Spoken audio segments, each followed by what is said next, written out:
besi, nikel, tembaga, boksit, dan timah. Jadi logam tanah jarang memang tertinggal eksplorasinya.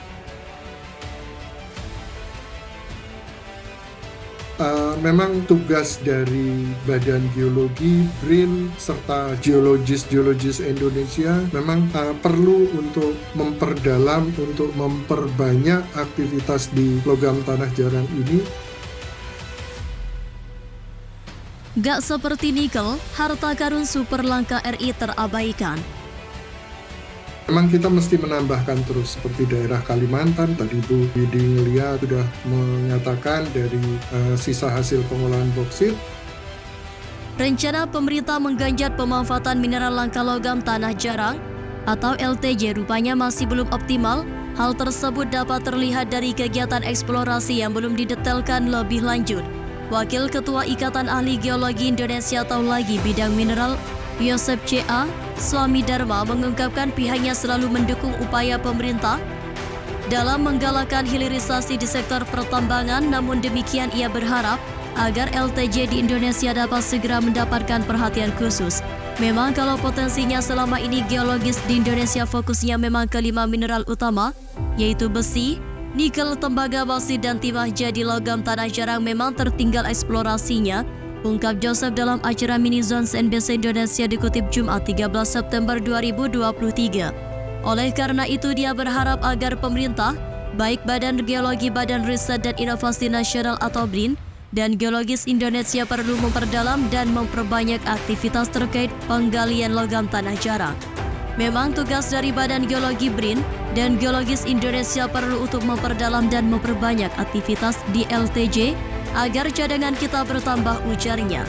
Dia mengatakan penggalian LTJ ini perlu semakin digencarkan karena memiliki manfaat yang besar, mulai dari medan magnet untuk penggerak motor, baterai kendaraan listrik, hingga teknologi peralatan militer. LTJ saat ini salah satu unsur yang sangat ditunggu di dunia karena manfaatnya sangat besar, terutama mendukung program pemerintah untuk kendaraan listrik bukan hanya litium, nikel, mangan, dan kobalt, tapi untuk beberapa LTJ juga digunakan untuk kendaraan listrik, jelasnya. Joseph membeberkan saat ini Cina memimpin negara dengan produksi LTJ terbesar di dunia. Negeri panda tersebut bahkan digadang-gadang memiliki cadangan LTJ hingga mencapai 44 juta ton. Kalau kita lihat ranking yang besar 44 juta Cina, cadangan mereka bisa 44 juta, kata dia. Setelah Cina, negara berikutnya yang memiliki cadangan LTJ terbesar yakni negara seperti Brazil dan Rusia, dan negara lainnya dengan estimasi cadangan 20 juta ton, disusul dengan Australia yang mempunyai cadangan sebesar 5 juta ton. Nah, di Indonesia saat ini, inventorinya memang hanya sekitar 300.000, ujarnya. Meski demikian, ia optimistis angka cadangan LTJ di Indonesia bisa lebih dari 300.000 ton, apalagi kegiatan eksplorasi yang dilakukan di Indonesia belum terlalu mendetail. Oleh sebab itu, ia mendorong agar eksplorasi yang telah dilakukan dapat didetailkan kembali, mengingat kandungan LTJ yang ada di Indonesia berbeda dengan kandungan LTJ di benua-benua besar seperti Australia, China, Brasil, dan Amerika Serikat. Kemudian rencana pemerintah menggenjot pemanfaatan mineral langka logam tanah jarang atau LTJ rupanya masih belum optimal. Hal tersebut dapat dilihat dari kegiatan eksplorasi yang belum didetailkan lebih lanjut. Wakil Ketua Ikatan Ahli Geologi Indonesia atau IAGI bidang mineral Yosep C.A. Swami Dharma mengungkap pihaknya selalu mendukung upaya pemerintah dalam penegakan dan menggalakkan hilirisasi di sektor pertambangan. Namun demikian ia berharap agar LTJ di Indonesia dapat segera mendapatkan perhatian khusus. Memang kalau potensinya selama ini geologis di Indonesia fokusnya memang ke 5 mineral utama, yaitu besi, nikel, tembaga, boksit, dan timah, jadi logam tanah abang memang tertinggal eksplorasinya, ungkap Joseph dalam acara Mini Zone CNBC Indonesia dikutip Jumat 13 September 2023. Oleh karena itu, dia berharap agar pemerintah, baik Badan Geologi, Badan Riset dan Inovasi Nasional atau BRIN, dan Geologis Indonesia perlu memperdalam dan memperbanyak aktivitas terkait penggalian logam tanah jarang. Memang tugas dari Badan Geologi BRIN dan Geologis Indonesia perlu untuk memperdalam dan memperbanyak aktivitas di LTJ ini agar cadangan kita bertambah, ujarnya.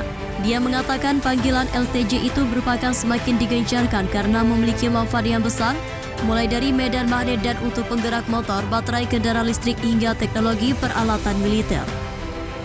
LTJ saat ini salah satu unsur yang sangat ditunggu di dunia karena manfaatnya sangat luar biasa, terutama pendukung program pemerintah untuk kendaraan listrik bukan hanya litium, nikel, mangan, dan kobalt, tapi untuk beberapa LTJ juga digunakan untuk kendaraan listrik jelasnya.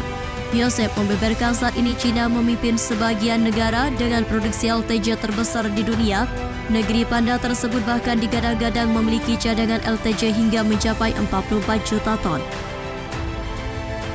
Kalau kita lihat ranking yang besar 44 juta China, cadangan mereka bisa 44 juta kata dia. Setelah China, negara berikutnya yang memiliki cadangan LTJ terbesar yakni negara seperti Brasil dan Rusia dan negara lainnya dengan estimasi cadangan 20 juta ton. Disusul dengan Australia yang mempunyai cadangan sebesar 5 juta ton.